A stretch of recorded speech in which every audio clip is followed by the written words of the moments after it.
is a crazy market, as we all know, and especially if you're working with buyers right now.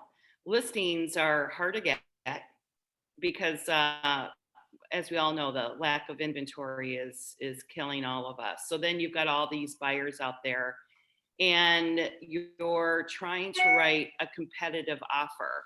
And how how are these agents getting these offers accepted? Going to vary. Oh, hi. It's going to vary considerably, and it depends on the price range and all of that. So, um, let's talk about anyone that has written an offer and had gotten an accepted offer.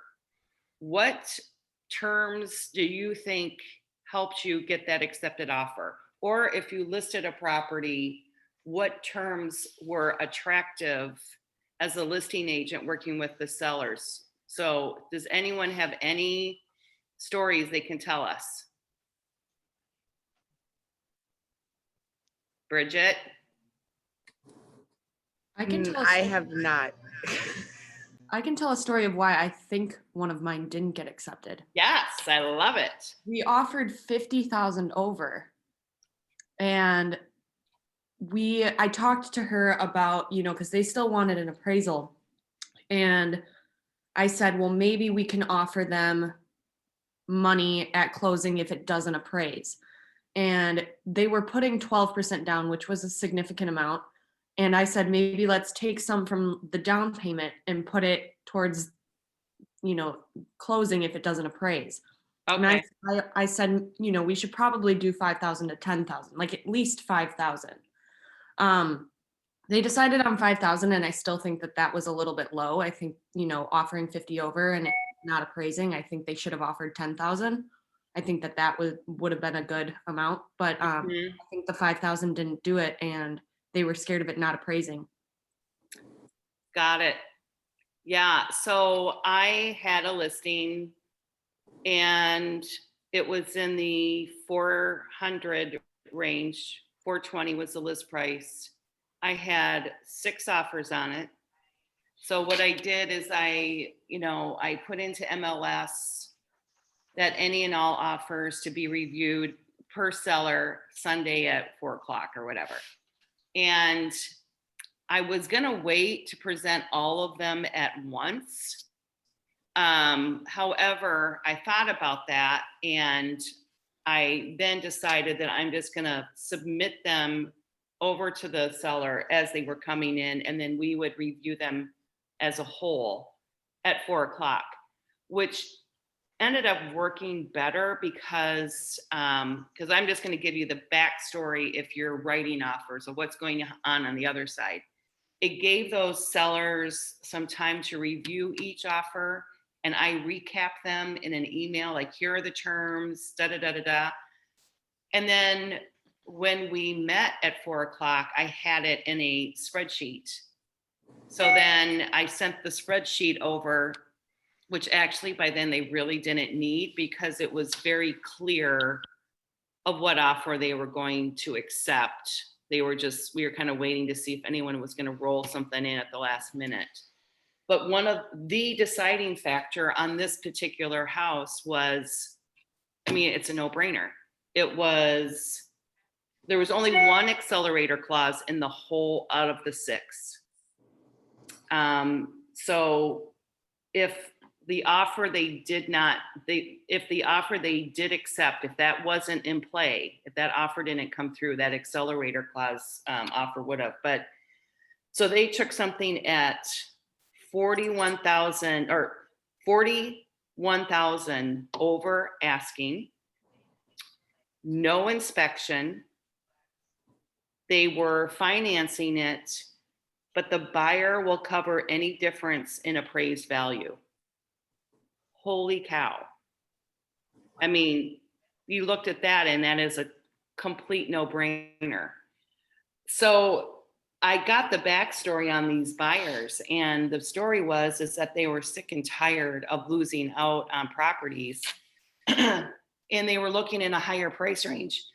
So they decided that in order to get a house, they dropped their expectations and they went and looked at things that were like 75,000 below what they were initially looking at, which enabled them to play with the appraisal because they had that extra cash. Does that make sense? So I think they lost out on 3 or 4 homes, and the agent said, you know what, maybe we should be looking in a decreased list price to enable us to get something at this point. And it ended up that this house was their favorite house, even in the lower price point. So just a thought that maybe that's something that you could talk to your buyers about, that maybe we should drop our price point a little bit and then use and leverage our money in that respect. Does that make sense to you guys? Yeah, they That's just would amazing. need to have the actual cash, if they're, Yeah. they'd have to have a boatload of cash to be sitting on, to make up whatever Yep. $20,000 difference. Right. Exactly. And then when I got that offer, I wanted proof of funds. Right. I wanted to see the proof that they had the cash, because they could still get out of their finance contingency if I didn't have that proof. So that's when I was getting these offers, and I saw that one come through, and I immediately called that buyer's agent and said, "Ooh, I need to see some money in the bank. I need to see where that cash is." And they shot it over. Yeah. So I guess that's part of qualifying your buyers. How much money are they sitting on? Right. If you're working with a buyer that has they're doing a VA or 3% down, they're not going to have that stash to make that a thing Yep. to play. Yep. And then there were 2 other things with a couple of different offers that came in, and I thought I wanted to share this with you, is that one of them came in and I thought this was clever, and I'm wondering if anyone has used this before. They wrote in that they're only inspecting the foundation structure, the chimney and roof. That's it. They were not going to be doing a whole home inspection. So it was just the foundation, chimney, and roof. I thought, okay, that's brilliant. Brilliant. So did they check? So when they checked the inspection contingency, but then in additional provisions, they said, Yep. for the inspection, we're only doing this. Yep. And then it said seller to give inspector access to attic for the roof inspection, so they can see if there was any previous leaks, And I thought, okay, I love that. Of course, we took the other offer because it didn't have any home inspection, but I thought that is super clever if your buyers are comfortable with that. And if they are, I would still, even though it's in your offer that we're only doing those inspections and not a whole house inspection, I would still email that buyer and just say, I want you to realize that, you have asked only to inspect these things rather than a full home inspection. I would just want something in writing from the buyers that they understood that. I don't want anything to come back to you guys. Another interesting one was buyers will assume responsibility for any needed repairs up to X amount. Okay, I thought that was great too. So every single offer gave the seller the right to cure, FYI. But I liked how one offer was that the buyers were going to assume any repairs up to a certain amount. So that could also give you a leg in. I thought that was pretty cool. Yeah, I feel like with buyers, you can give the right to cure. You can still do the inspection and maybe say just the foundation and stuff, but maybe they can still have the whole house inspected just so they have for their own information. Maybe the other stuff, I don't know. So yes, but that makes the seller very nervous. Just if you're waiving part of that home inspection or you're waiving it entirely, but then they still want it inspected for and I've had that happen. It does make the sellers nervous, like, okay, they've waived it, but yet they're still coming in, and how are they gonna try to get out of this deal through another contingency? Yeah, I wonder if they could though, since they said in the contract that they would, like all of a sudden, if the electrical panel is double tapped, but they didn't say that was gonna be part of the inspection, you know? Right, then they're kind of, they're stuck. Yeah, Unless they can somehow get themselves out of financing contingency. yeah, find a back door. Believe me, and people do. So I got to tell you that every single one of these offers that came through, they all have called me either that day or the couple days before and asked me how could they win with their offer. And I mean, it got to be kind of funny after a while. I'm like, well, price and waiving of contingencies. I mean, that was kind of my MO. Can I ask you So a quick question? yes, hi, Amy. Hi, I'm new, so I just had Yeah. a question about something you said before. You said the accelerator clause, is that what you referred to about paying the difference in the appraisal? No, the accelerator clause was, they were, let me see if I can find it here. They were gonna pay $1,000 more up to a certain amount to beat any other offer. Gotcha. So their Okay. offer was, I'll just tell you, their offer was 436. The list price was 420. So they offered $16,000 over ask price. And with their clause, they would pay $1,000 more than the highest offer, up to $445,000. Got Now, it. they missed it by the skin of their teeth. So clever. And I am seeing more and more in MLS that sellers are not wanting accelerator clauses. And it's interesting. I don't know why. Some agents aren't comfortable with either writing accelerator clauses or presenting those to the seller. So anyway, I'm writing on a property today that does not accept that. So then you have to go in with your highest and strongest offer. And my conversation with my buyer today will be, how much do you want this house? And be prepared to write over maybe 40,000 and what it's listed at, because this is what the market is providing right now. And are you okay with that? And that's only a question that he or she can answer. So I prepare my buyers right away, like, this is what the market is saying right now. And some of the rebuttal that I'm hearing from other agents is that the buyers are thinking that they're overpaying for a house right now.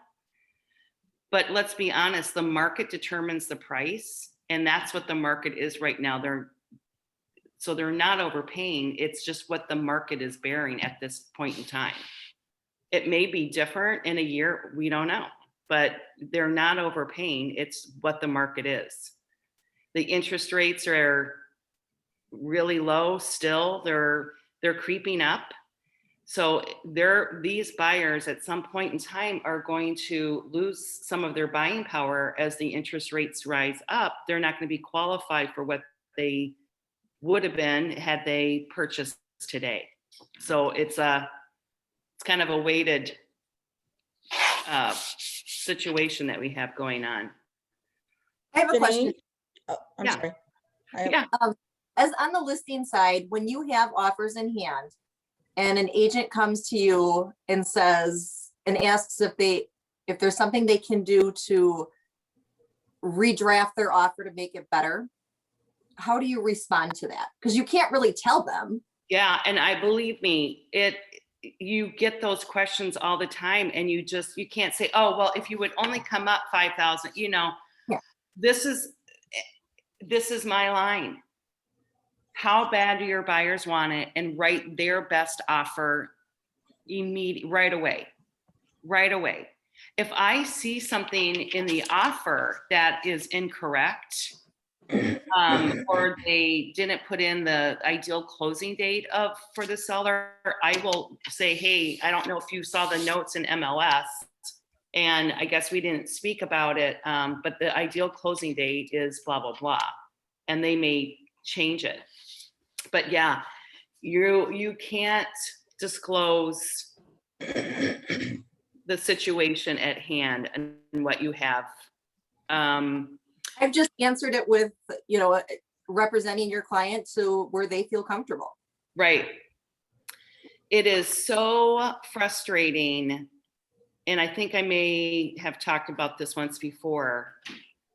When it's in MLS that you're presenting at a certain day and time, and let's say you go live on a Thursday, which is what we typically do, and then from Thursday until the time I'm presenting, I'm getting calls from all of these agents that are writing. How many offers do you have? How many have, it's like, I represent the seller and I am not going to be sharing that information. We just expect that we will have several offers and write your best offer. Janine, I have a question. Yeah. What are you seeing as far as down payment? Yep.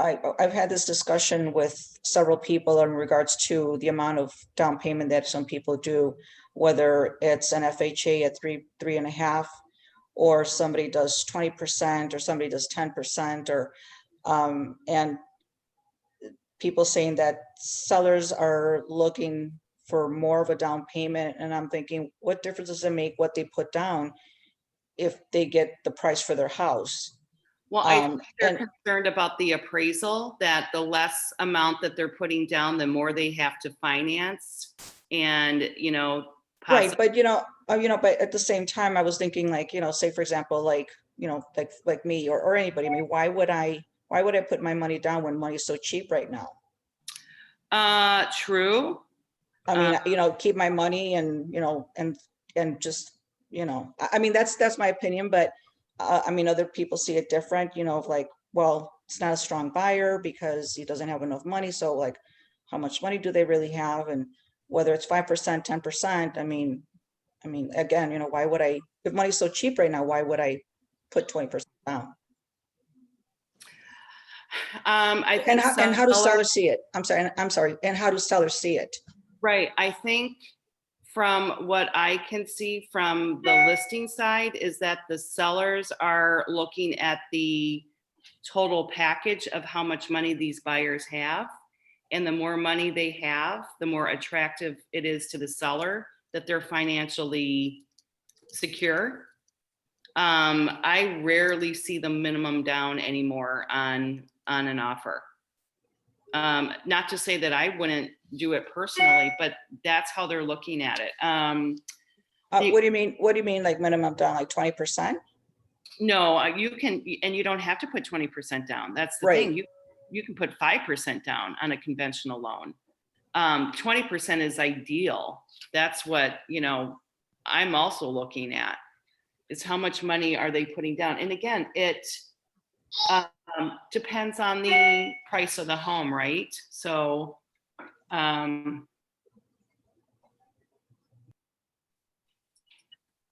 sorry, just got this message. But that is an interesting conversation because I do get that asked a lot. How come this offer is only putting 5% down? This other is putting 20% down. I always say it's a personal decision how they want to finance their loan.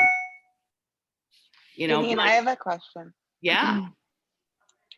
So I've been trying to keep track of like everything that sells each day. And sometimes I'm like, oh, that ended up only being like 15K over. And that one was like 40 to 50K. And I don't know which it's going to be. So when my like cute little buyers are like, I don't know, what do you think? 20K over, 30K? And I don't want to say 30K over. And then the next offer would have only been like 10K. Like, we just don't know. It's like you said, how bad do they want it? And it's just up to them. Yes. And that is the crazy so thing. hard. it's almost like sometimes I feel like some of the offers that I'm getting on a property, and they're all different brokerages. I'm like, are they talking to each other? Because they're like almost exactly the same, that everyone was thinking the same way. But then I will have this bananas offer, and it puts them in the, okay, you want it and you're going to get it category. So that's what I kind of say to my buyers. Are you going to be that bananas offer? Because that's going to be so attractive, because the rest of them are pretty much most likely going to be the same. Crazy. I feel like So, some of them depends how long they've been, how many houses have they lost on that they decided to, get on the varsity team? yeah, exactly. Because when they have lost out on a couple, then they're going to feel the pain. And that's something that I want to also talk to you about. How do you keep these buyers motivated and happy when they're continually losing out on an offer? So yeah, go ahead. Any ideas that you guys have and what you've done? I think like I was feeling that with my buyers. We've lost out on 3 homes, and I could tell they just felt so defeated. And I felt, I was right there with them. And so I tried to just keep it, fun. And I sent them through like DoorDash or whatever. I sent the girl like all this cute stuff, like face masks and fun nail polish. And I said, treat yourself, like you've made it through this crazy market. And then I sent the guy Bel Air Cantina DoorDash, and I was like, the market may be loco, but the tacos still are tasty. And they loved it, and like they just felt so much better. Okay, that's what I'm talking about, people. That's exactly what I'm talking about. That is awesome, Bridget. That's what we should all be doing to keep our buyers happy and engaged and not depressed. I had someone that she does welfare checks on her buyers, and weekly. So if you're working with the 3 or 4 buyers and either things aren't coming up, or when they do, they're gone, they've lost out. So it's disappointing and they're discouraged. So she said it's her responsibility to keep these buyers engaged and set realistic expectations and encourage them and listening to them. And just making that phone call is great.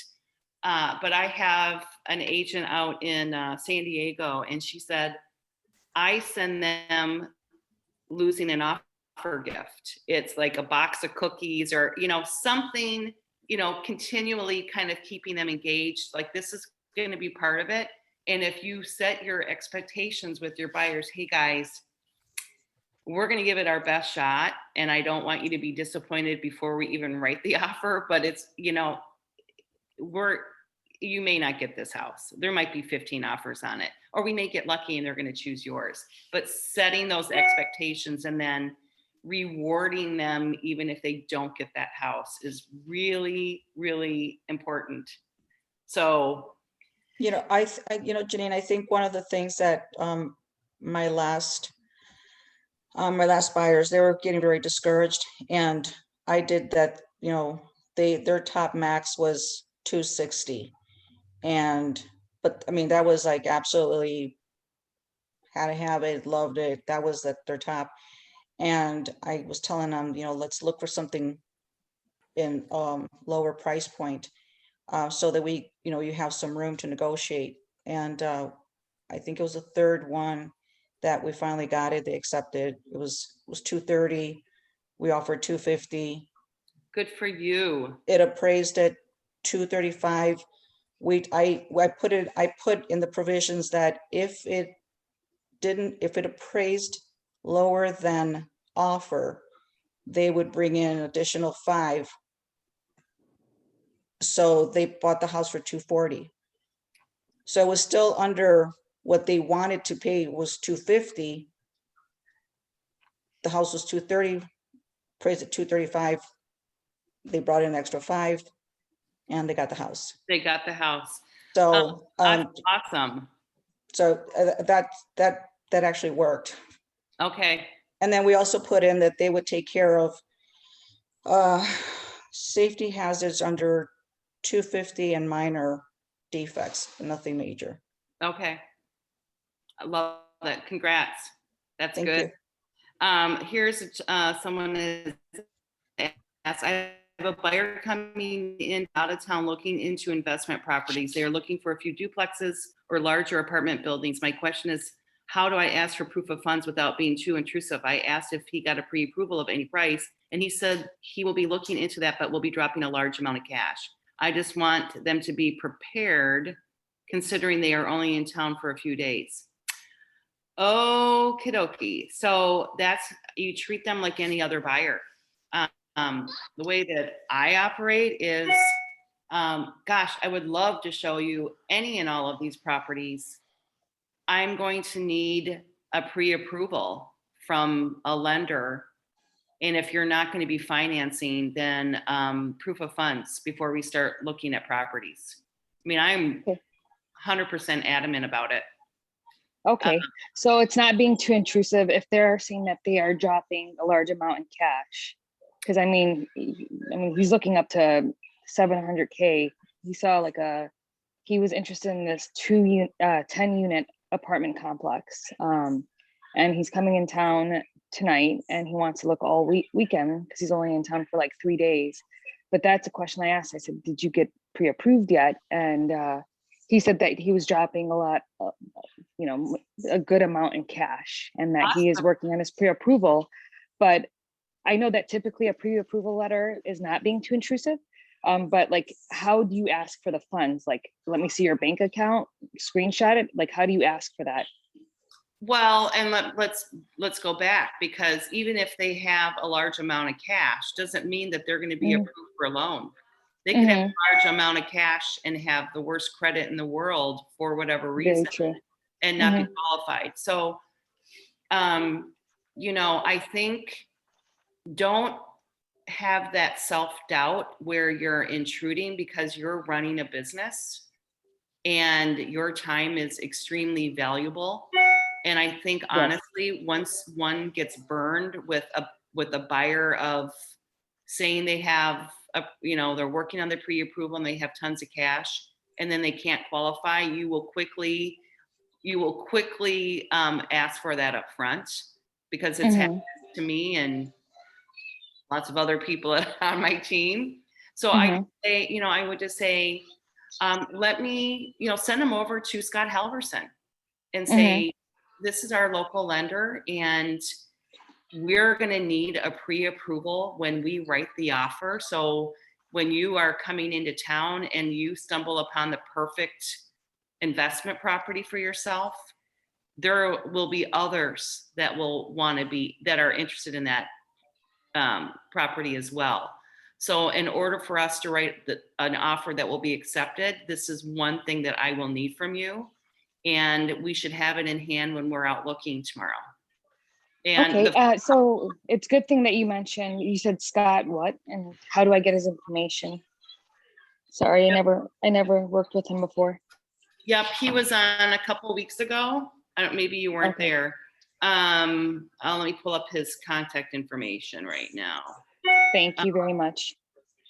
I know one thing that you can say is just that, in this market right now, it's like basically required that you have a pre-approval or proof of funds with the offer, period, or it doesn't even get looked at. Yeah, and that is something that I did tell him. Obviously, I was trying to explain to him why I'm asking for this. And so I said, let's say you come in town and you find the property that you want. In order for me to even write up an offer, I do need to show that you are serious and it's with a pre-approval, So I did explain that to him, and he did literally just message me as Janine was speaking, and he did ask me if I have anybody in mind that he could reach out to here locally. Perfect. So I love it. Yep. It's Scott Halverson. The best way to reach him is texting or calling him. 414 9750784. Awesome. Perfect. And his name is Scott. Scott Okay. Halverson with A Plus Mortgage. You Thank you so much. are Okay. very welcome. Another question. Oh, here we go, Lee. I have Thank you, two. Ellen. Janine, I have two questions, Yes, and I think I wrote one of them. yes. Wondering about earnest money and if that carries any weight with sellers. We're writing on a house and going to do between 20 and 25,000 within 3 days of an accepted offer. And then we're going to do an additional 10,000 once we clear Love it. inspection. Because they still want to have an inspection, of course, like, and they're not willing to waive an inspection. They're still gonna do the like, will contribute X number of dollars for inspection related defects, and curing those. But as like a listing agent, do you like to see that earnest money? I love it. In fact, I Sellers wrote- understand what that means. yeah, so I actually wrote an offer on a property and I was countered with the price and an additional $10,000 in earnest money once inspections have been waived. And I thought, brilliant, that's awesome. It's just kind of showing that your buyers have skin in the game. Yeah, so I think that's awesome. And like for my buyers, it's a nice way to show that they have skin in the game without like putting in more money than they're going to have to. I'm like, you risk losing it if you back out for some reason. But Right. like if you're actually going to go through with this, then it's just a deposit on your down payment. So you're not actually like paying any more money. Right. Absolutely. I think as a listing agent, if I saw that, I would think that is a big plus. As long as the price is competitive too, but I love it. Okay. Then we So have Janine, how does that work when you have escalation clauses and, like as the buyer's agent, like how do we like know that there really was another offer, Yeah. That's a very good question. And this is how it works. So let's say you wrote an accelerator clause or escalation clause, same thing. And your offer was the winner. So this is very interesting. The agents have nothing to do with this part. The sellers directly email the buyers the offer that promoted the accelerator clause. Oh, So it isn't agent to agent, it's seller to buyer. So you have to give the listing agent your buyer's email, and they, in return, that listing agent gives it to the sellers, and the sellers email the buyers. I had no idea. I know, and it's the craziest thing, but the agents are not allowed to have that offer. Isn't that interesting? Wow. Yeah. So then all of a sudden, so that's so weird. So then the seller will email the buyer and the buyer will say, yes or no, I'll come up my $1,000 or whatever. No. And then- This is after the accepted offer. Oh, This is okay. Okay. This is after they accepted the acceleration offer. Okay. So, Okay. so the buyers that got it with their accelerator clause, they're going to want to say, well, what offer prompted the accelerator clause to be used, right? I mean, you can't just take their word for it. Exactly. So that's where the sellers email the buyer that the offer that prompted the accelerator clause to go into use. Wow. So as an agent, you tell the other agent that they won Yep. they won it at such and such a dollar amount. Yes. And then those sellers have to email those buyers the offer that prompted that accelerator clause to go into use. Interesting. I know it. that was so bizarre for me. I'm like, wait, what? Oh my gosh, that's nerve wracking. Like, I'm just like, oh my gosh, if I get an accelerator clause, I want someone that has done it before with me. Yeah. And honestly, there are listing agents and there are sellers. I've had some myself that said, I'm not interested in accelerator clause offers. I want everyone to write their best offer. I understand that. Yeah, and I think it's because it can be confusing. And literally, if you are writing one or getting one, you need someone to look it over with you. Because it can become, especially when you have a couple offers and they or all of them have it. It's like, what? So I think that's where some of these agents are now just saying, we're not accepting it. I don't know if that's the best thing for the seller or not. Yeah. Yeah. Cause it's like, because not only is the accelerator clause in there, just because it's maybe more like 1,000 or whatever, there's the other terms too. Right. It's just another piece in the puzzle. Right. So, we're looking for the terms of the offer for this particular one that we accepted.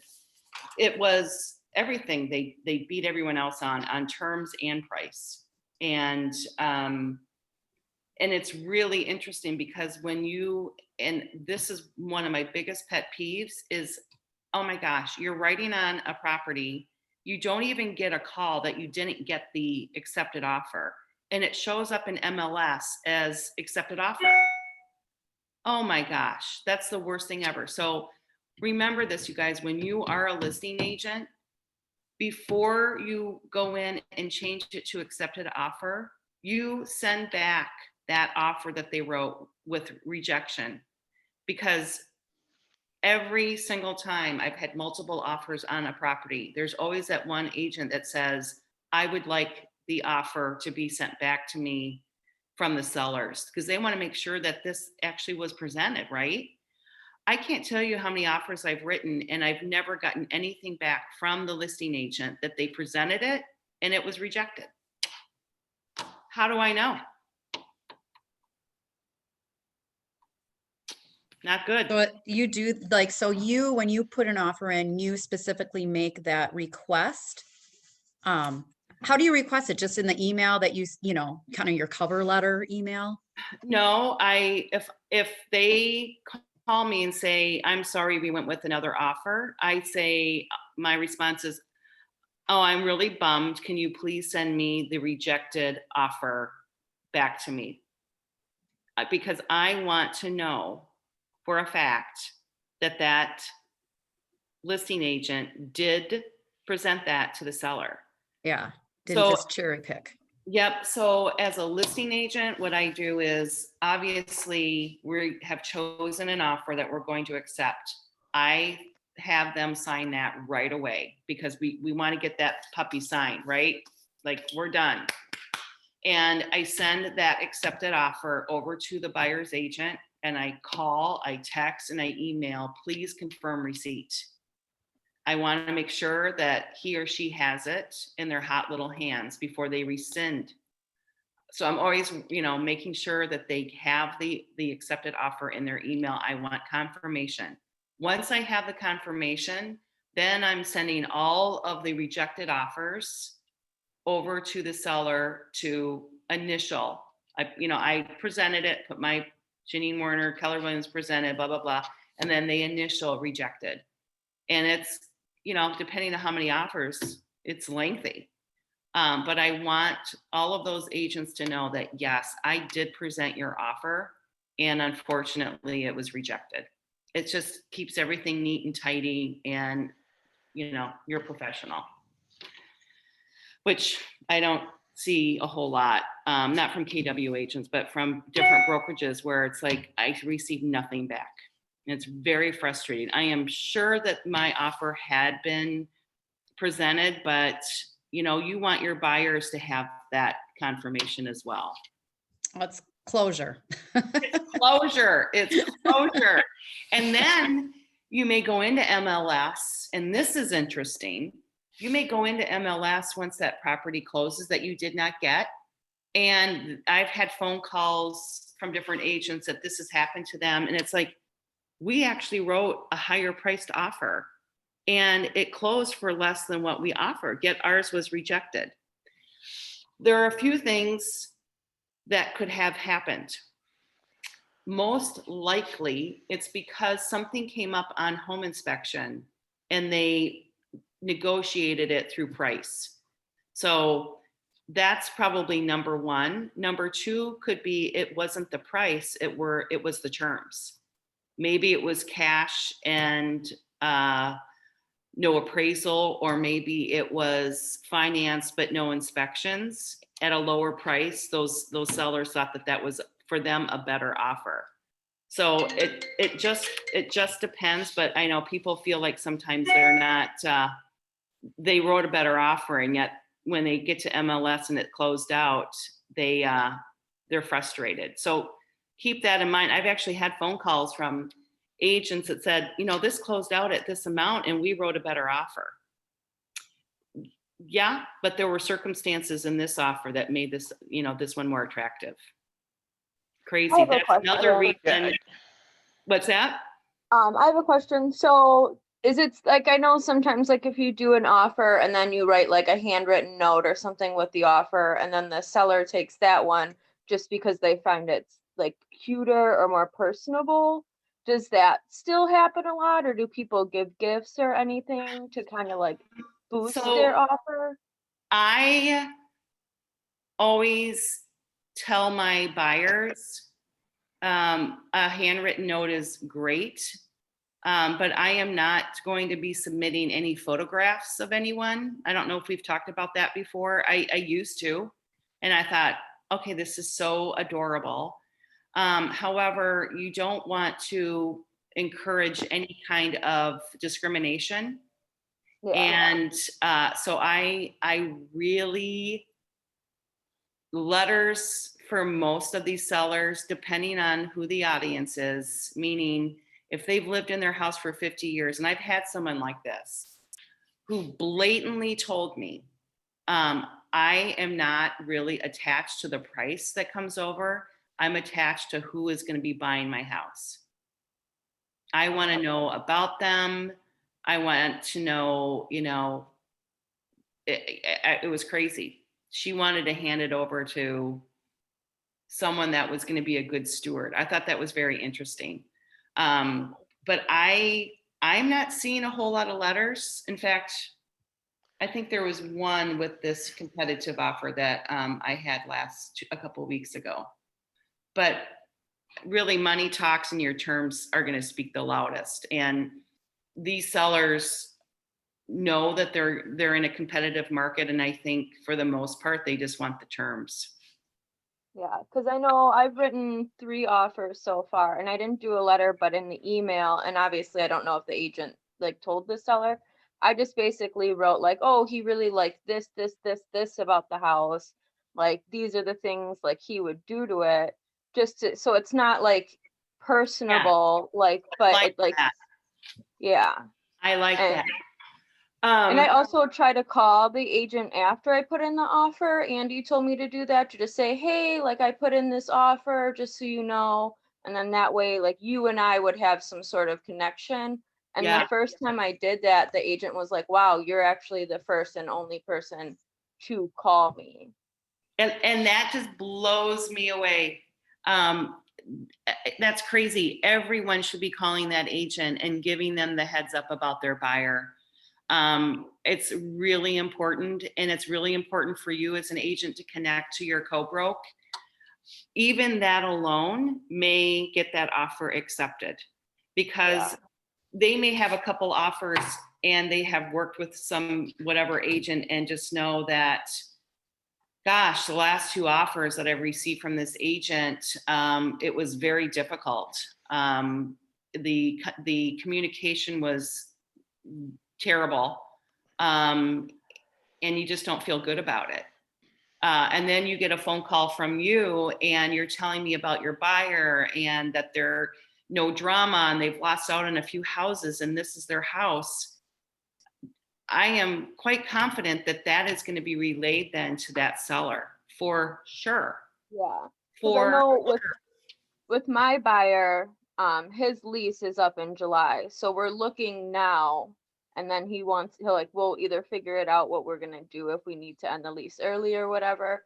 But I've even called ahead of time just to even ask the agent, like, so are they looking to stick around? Do they want to do like a longer closing date?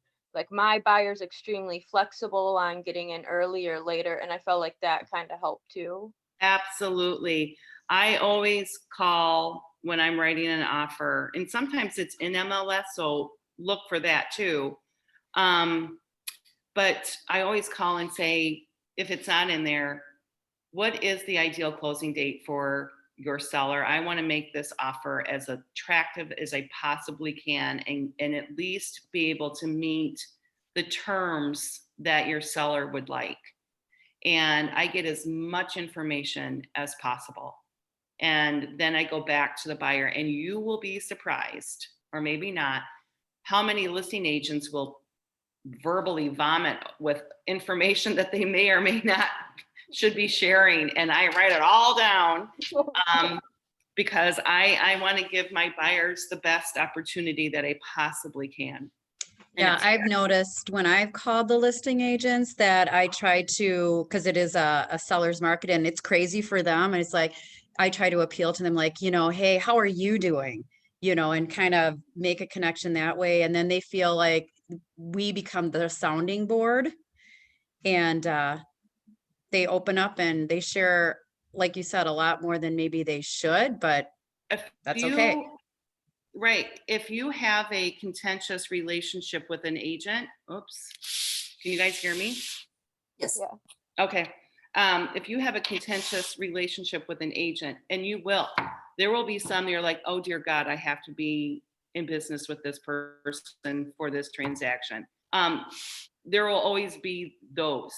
But remember that most likely you're going to be in another transaction with them again, and you want your buyers to win. So as bad as it is, hang up the phone and scream and have thoughts of, oh my gosh, this person's so annoying. But don't portray that out to that agent, as tough as it might be, because you're going to be doing another deal with that agent, and you're going to thank yourself for holding yourself together. I've seen agents hang up another agent. I'm like, oh my God, this is not going to be good for this one, nor the next or the next. Yeah. So even the most difficult agents, you have to just bite your tongue, and it's really super hard. But I have learned, I am so nice, and I want to portray that I am so easy to work with. I'm no drama. I represent my buyer or my seller, but what we're really going for is a win-win on both sides. So if things start going off the rail with the other agent, I'll say, listen, I think you're terrific, and I know that we both want a win-win. So how do you think between the two of us we can get this to work out? And this really comes in when you're negotiating home inspection or whatever. But kind of put it into a good frame, a good light, and how can we make this to be a win-win? And then just shut up and let them talk. I had an offer accepted, so this was interesting, cash, and I suggested that to my buyers for protection that we have appraisal contingency in it. And I did not think that appraisal was going to be an issue whatsoever. So they hired an independent appraiser, and it came in $15,000 less than the accepted offer price. So I had already gone through the home inspection with the listing agent, and it was a tough negotiation, really tough. So here I'm coming back to this agent again saying, oh, and guess what? Not only is your seller hemorrhaging with all of these repairs, but we're $15,000 apart on the appraisal. I was nervous about how that was going to be taken. We ended up we split it in half. So seller, I'm sure wasn't thrilled. Buyer still felt like this was a fair situation. So, you know, there's always going to be that negotiation part of the offer. And your client is going to be appreciative of how much you're working for them. And that's what you just have to keep in mind. I always imagine when I'm talking to a co-broker over the phone, negotiating or writing an offer, I visualize that my clients are sitting right at the table with me every time I have a conversation with the co-broke. Just to keep things professional and to remind myself that I am working for them and not the other way around. And it does help me with clarity. So I always just visualize that they're sitting right next to me as I'm calling the co-broke. It helps. Janine, Make I have a couple of questions real quick. Again, be patient with my lack of experience here, Yeah. but thank you. Question, a couple of times gifts have come up in our conversation this morning. And if I recall from my exam, you have to be very careful about that. Isn't that considered rebating or something along that line? Isn't there some legal? Yep, I've never sent a gift along with my offer. I have never seen a gift coming over. No, I would not do that. Well, the subject also came up about buyers, about keeping them happy. Wouldn't that fall under that same legal? Well, at that point in time, they're a client. They have buyer agency signed with you. So there are agents that send like cookies to them saying they didn't get an offer. So you're not steering them either way. It's Got just, it. Hey, hang in there. Things are tough, but we're going to get something to work out for you. That's perfectly fine. Yes. Okay. All right. Second question was, and come back to you mentioned accelerated clauses. We've had a lot of, I'm vaguely remembering something about that on the exam, but can you explain that a little bit more, what that is and how that works? Yep. So the accelerator clause is basically a clause that you attach to your offer. So your offer is going to say, let's say, offer is $400,000. And then on attachments, you're going to put accelerator clause along with your condition report, your addendum S. It's going to be attached. So then you know that listing agent is going to present the accelerator clause. And basically it's in your templates. And you can take it right out of the template in zip form and you just put in how much over your offer price would you go, up to what amount. And it's very clear. All right. It's in zip form. Let me summarize that to make sure I understand it. If like on eBay, when I'm bidding on something on eBay, I can say, okay, I'm willing to go up to $50 on something, even though the bid might be at 10. Is that the same principle? Am I understanding that correctly? Yep, same principle. And therefore, there has to be an offer that prompts that accelerator clause to go into use. So if, let's say that every offer was 430,000 and you wrote, I will pay $1,000 more up to a certain amount. So you have to have an offer that is going to push that accelerator clause into use. All right, question, is that the seller knows about that, correct? It's coming over with the offer, is Yes. Am I understanding that correctly? So it's not like eBay where it's hidden. No, it's like, coming okay, with the offer. so that it's obvious to the seller that's. Yes, okay.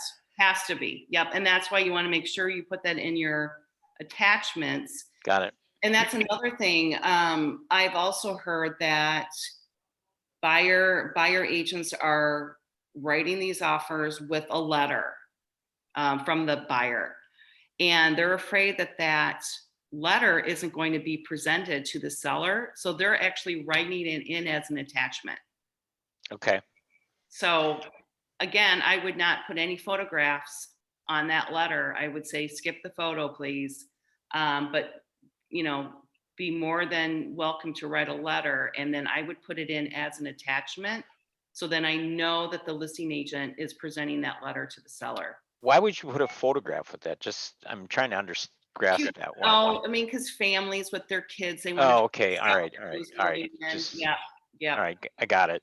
It's Yep. a warm and fuzzy thing. Warm, Okay. fuzzy, absolutely. Last question. You had mentioned that you want to get proof from the listing agent that your offer has been rejected. What exactly is coming back? Okay, you say you asked for the rejected offer back, but what proof is there that they've actually presented that? What is coming back to Yep. you that proof that they present? I mean, I could just send you back a rejected offer and say, well, yeah, I presented it, they No. didn't accept it. But what proof is coming back to you? Well, the last page of the offer, it should have the listing agents presented by the listing agent. Okay, And the sellers have to initial at the got bottom it. of that it was rejected. So some agents just send me the last page, that page. I'm like, okay, yep, they presented it. Yep, it's rejected. That's okay. I want to see it. And Got as it. a listing agent, I want to show all of these other agents that yes, your offer was presented and yes, here it is, and they rejected it. So sad, so sorry. Do you do that for your clients or is that for other agents? I do that for all of my sellers. Okay. Yep, all my clients. Yep. Okay. Janine, Thank you. Janine, did you say that a lot of people aren't accepting acceleration clauses right now, though? I wouldn't say a lot. I would say I see it once in a while in MLS. It could be coming from the agent or it could be coming from the seller that they don't understand it or they just want the best offer. Because Okay. I think in a seller's mind, they may be thinking if they're willing It's to more go work. such and such a price, then why aren't they just offering that to begin with? Yeah, and Okay. why would you want to reveal your hand like that? I mean, it's like, okay, if I'm willing to, Because if without you, negotiating, why would I just disclose that, hey, I'm willing to go to this? Why doesn't the seller just say, well, we'll accept it at this price? because if someone is losing an offer by $1,000, that's $1,000 is not much. If they could put an accelerator clause in there to where they would feel comfortable going, $1,000 more than the highest offer up to a certain amount, that's pretty darn good, right? So I can see where you would want to use it. It just depends on the listing agent and their client of how and if they want to accept those offers. Yeah. Janine, I have a question. This is dumb question number No, 1 it's million for not. me. No, this is. I love it. When it says the home is being sold as is, Yep. what exactly does that mean? Can we not do an inspection? Can we do an inspection, but it means they're not gonna fix anything? Will they still give us some money if we do an inspection? Can you just explain all of that? Yeah. I've been in those shoes so many times where the seller, it could be an estate. So it could be that their parents have passed on. We're selling this as is. We don't have the money to fix it. We're not going to do it. It's as is. Okay, great. But guess what? People are still going to have their home inspection most likely. And it's not to say that they're going to not ask for anything done. You can have a home inspection and you can still send an amendment over. They may say, pound sand, or you know what? Oh, I see all of these things have come up. Maybe can we just drop the price?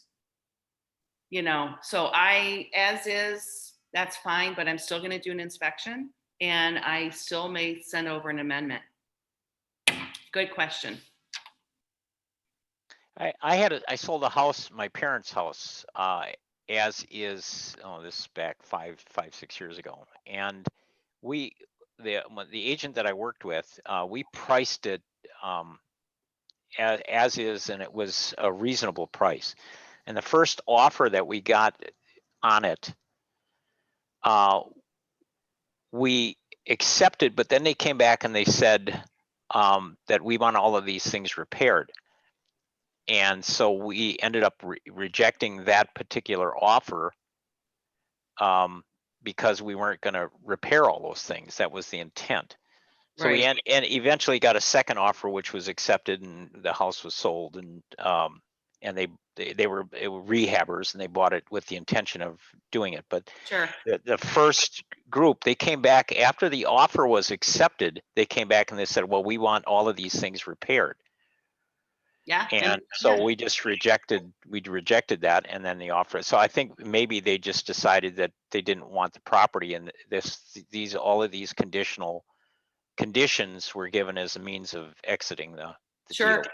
Absolutely. So just because a property is as is does not mean that you can't go back in and ask for things done in home inspection. I handled the sale of my husband's mom's house. Well, it was in Arizona, but I pretty much did handle it. And we put in as is, and there was numerous things wrong with that house. We ended up, I think, giving the buyer a credit because we just wanted to get rid of it. So you can still go in and ask for it. Not that they're going to take it, but I would still try. I am going to, let's talk about, we're wrapped up in all of these transactions and we're trying to be competitive, but what are you doing today to create more business? I'm going to ask you guys, what are you doing today that's creating more business for you in 30, 60, 90 days? I'm just planning events. Okay, what events? I think I told you last time I have a dog event, basically. Yes. That's happening April 11th. So. And what are you doing exactly? So it's at my apartment complex, in the 3rd ward. So I'm going to be, I have some vendors from the local area, like, dog food place and stuff like that, that are going to have booths and, have raffle items. Love it. And I'm going to be, my apartment complex has emailed out to all the Mandel properties about it, to come, and it's posted. And then I'm going to be putting up flyers about it on all the dog poop receptacles, because that's where everyone with dogs will end up. Yeah. Not necessarily. Yeah, hopefully. Not necessarily. Yeah, the goal would be, but at least if they're going to that receptacle, it's probably a very captive audience. They probably have a dog. And then just kind of, if the people are going to come, just get their name tag of their human name and their dog name. They give me their information so I can capture contact, and then they get their raffle tickets, and hopefully it'll just be an ongoing thing that I can do. I love it. You're thinking outside of the box. You have to. You have to. I love that. Anyone else? What are you doing today to get business 30, 60, 90 days from now? I'll go. Well, I got I did a makeup giveaway that just ended with one of my friends who's a makeup artist and does a bunch of stuff for that. So basically just to get anybody's names, anything like that. So in order to get their information, I did a multiple choice of, are you looking to buy, sell, not looking right now? I only got, I think, 7 responses, but one of them's a buy, one of them's a sell. So dang, girl, that's all you need. That's great. Right?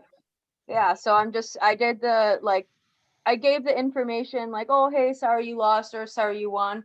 But I wanted to then give them a couple days, and now I'm going to check back today and say, hey, let me know, because everybody gets 10% off that signed up. So let me know. And then also, by the way, because I don't want to be too pushy either. Right. So I love that.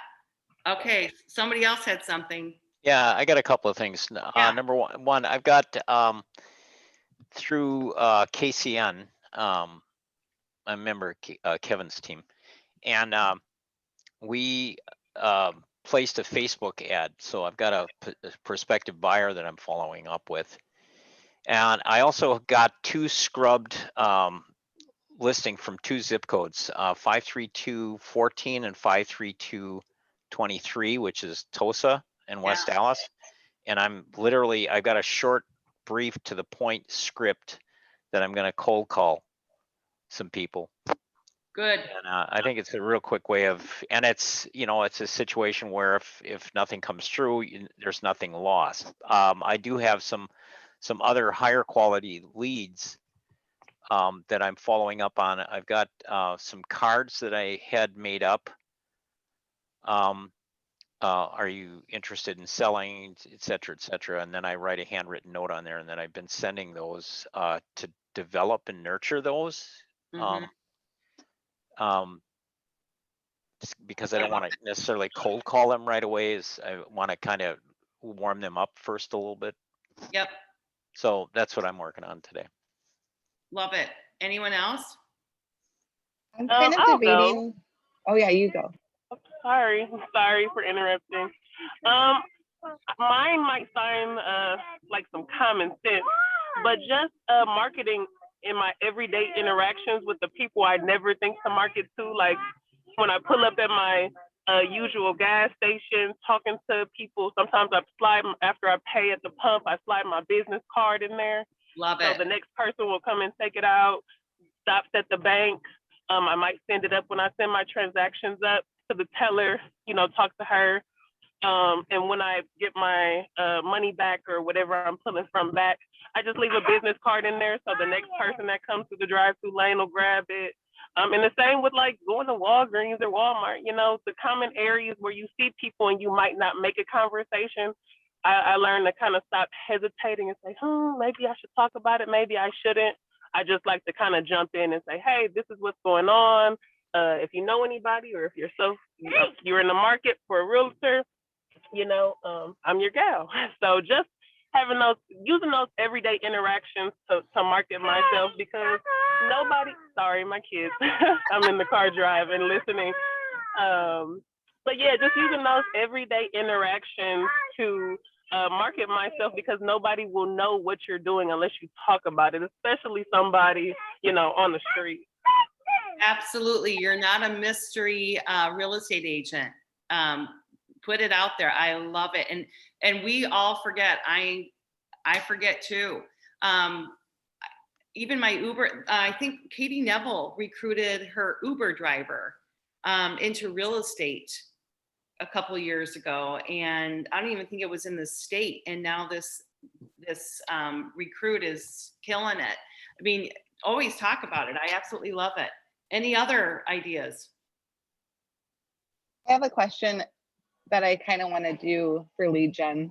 Yeah. Is there a way to, target a neighborhood and find all the homes that haven't been sold in like the past 20 years or 25, 30 years? So, okay, these people, they're probably thinking about downsizing. They've been living here 30 years. Is there any like website to target a list like that? Because I'd love to then send a handwritten note to those people. I don't know. I've done this before, but I would target like a few streets, and I would literally go into the tax records through MLS, because then you can see if they have been sold. So I would do it like at 3 or 4 streets at a time. And I think that is a great way. But as far as a website, I don't know of one. Some of the things that I've done in the past, and I will do it again this year, is I would get, usually May 1st, May Day, I would go to Home Depot and I would get like 3 or 4 flats of flowers. I mean, the small ones, geraniums or pansies or whatever. And I would put it in a lunch bag, and I would have a cute little label made, and I would say, happy spring. You know, think of me when for your real estate needs, or sometimes I put for past clients, thank you for helping my business bloom, or something like that. Any kind of drop by is super neat. And I cannot tell you how many responses I got from that, where people opened up their door, they took a picture of it, and they sent it back to me and said, thank you so much. You can do that with lawn bags. You know, go to Home Depot and buy a bunch of lawn bags and get 2 of them and tie them up in a bow and say, from your neighborhood real estate agent, and put, you know, your sticker on it or something. I mean, think outside of the box and how you can go and leave something, a little gift with your advertisement on it, because that's going to be impactful, because no one's doing it. No one's doing it. You don't have to spend a lot of money. It could be 1 lawn bag. Who cares?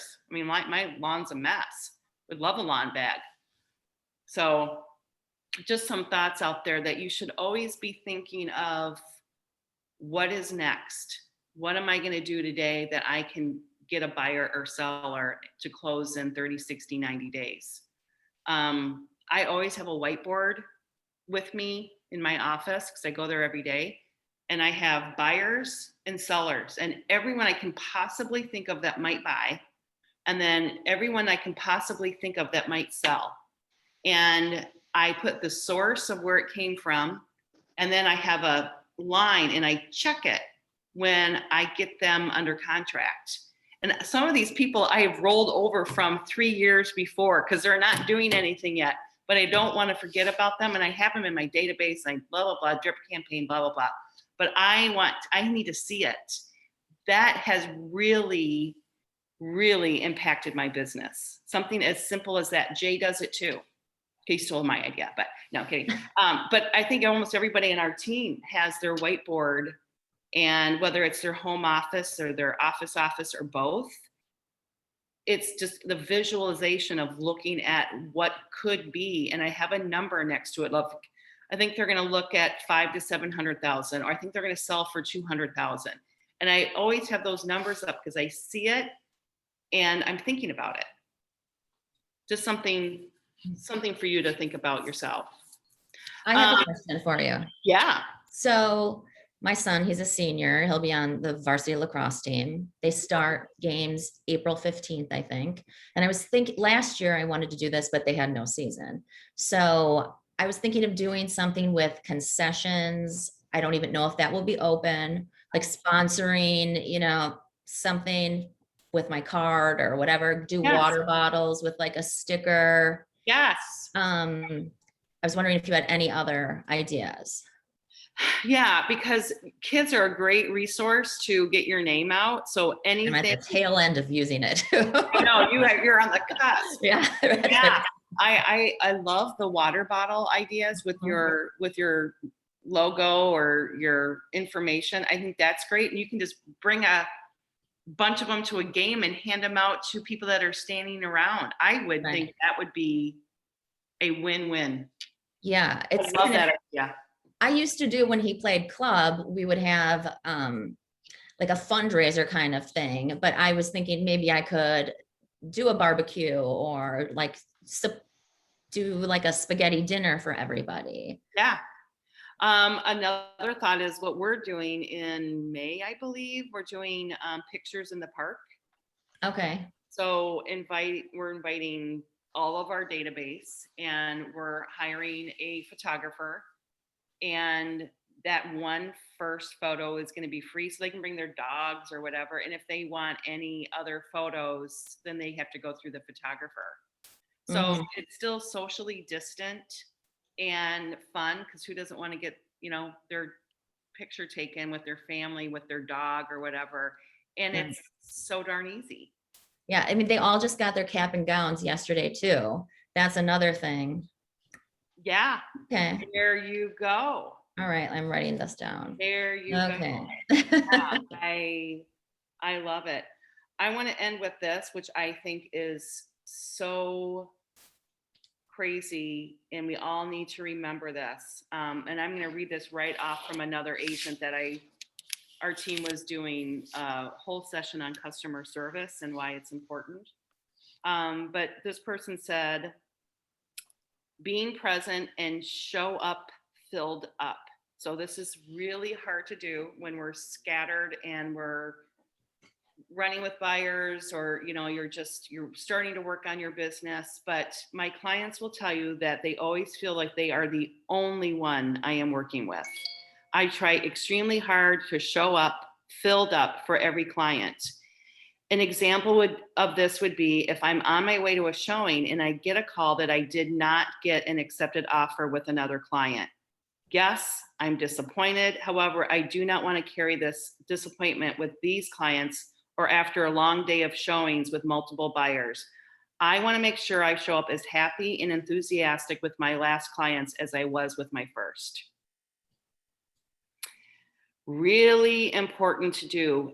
Your clients do not want to hear how crazy your day is, that you just got home and you're going to call them right back because you've been so busy. They don't care. They honestly do not want to hear that. They want to be the only client in their eyes. So I can't stress that enough. They can hear it in your voice. They can sense it if you're stressed out or distracted. So when you're with them, be with them. I'm going to grab a book because I want to show you something I just got.